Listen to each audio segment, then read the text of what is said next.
Hi అండి, అందరూ ఎలా ఉన్నారు? ఈరోజు నేను లంచ్ బాక్స్ రెసిపీ చెప్తున్నానండి. ఈజీగా క్విక్గా అయిపోయే రైస్ అండి ఇది. పిల్లలకి రోజు లంచ్ బాక్స్కి రోజు పప్పు కూర అని ఇస్తే వాళ్ళకి కూడా బోర్ కొడుతుంది కదండి. అందుకే నేను ఇవాళ చేస్తున్న రైస్ పేరు కొత్తిమీర రైస్ అండి. దీనికి కావాల్సింది కొత్తిమీర ఒక కట్ట, పచ్చిమిర్చి నా కారం తగ్గట్టు 4 తీసుకున్నాను, వెల్లుల్లి అంటే వైట్ ఆనియన్ అండి ఒక 5 రెబ్బలు తీసుకున్నాను, 3 కలిపి పేస్ట్ చేసి పెట్టుకున్నాను. తాలింపుకి ఆవాలు 1/2 టేబుల్ స్పూన్, జీలకర్ర 1/2 టేబుల్ స్పూన్, ఎండుమిరపకాయలు 3 ముక్కలుగా కట్ చేసుకున్నాను, కరివేపాకు 1 రెమ్మ, ఉప్పు తగినంత, ఆయిల్ సరిపడినంత, అన్నం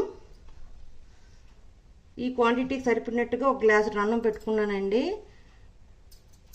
ఇప్పుడు ఒక కడాయి తీసుకొని ఆయిల్ వేసుకుందాం. కడాయిలో ఆయిల్ వేసుకున్నానండి. ఇప్పుడు దీనిలోనే ఈ పోపు దినుసులు వేసేస్తున్నాను. ఇవి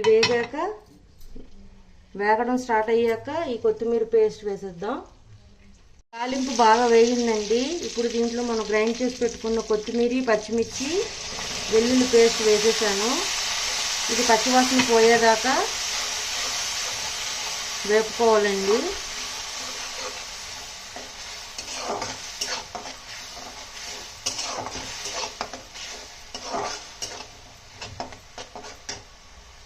ఇప్పుడు దీనికి సరిపడంత ఉప్పు వేసేస్తున్నానండి.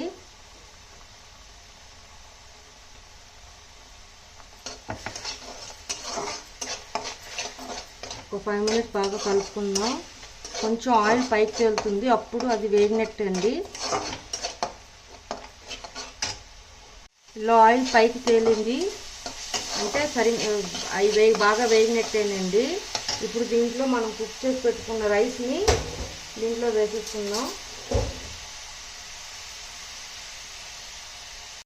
అన్నం వేసుకొని బాగా మిక్స్ చేసుకోవాలి. దీనిలో కావాలంటే క్యాష్యూస్ వేసుకోవచ్చు, పల్లీలు కూడా వేసుకోవచ్చు. నేను అవేవి యాడ్ చేయలేదు ఇవాళ.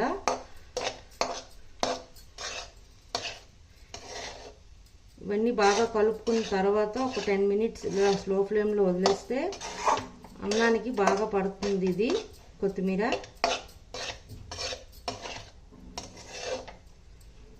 ఒక 10 మినిట్స్ తర్వాత దీన్ని సర్వ్ చేసుకోవడమేనండి. చూడండి ఎంత ఈజీగా, సింపుల్ అండ్ ఈజీగా అయిపోయింది. రైస్ రెడీ అయిపోయిందండి. ఈ రైస్ కర్డ్తో కానీ రైతాతో కానీ చాలా బాగుంటుంది. ఇప్పుడు దీన్ని సర్వింగ్ ప్లేట్లోకి తీసుకుందాం. సర్వింగ్ ప్లేట్లోకి తీసుకున్నానండి. వేడి వేడి కొత్తిమీర రైస్ రెడీ. మీకు నచ్చినట్లయితే like, share and subscribe it. Bye.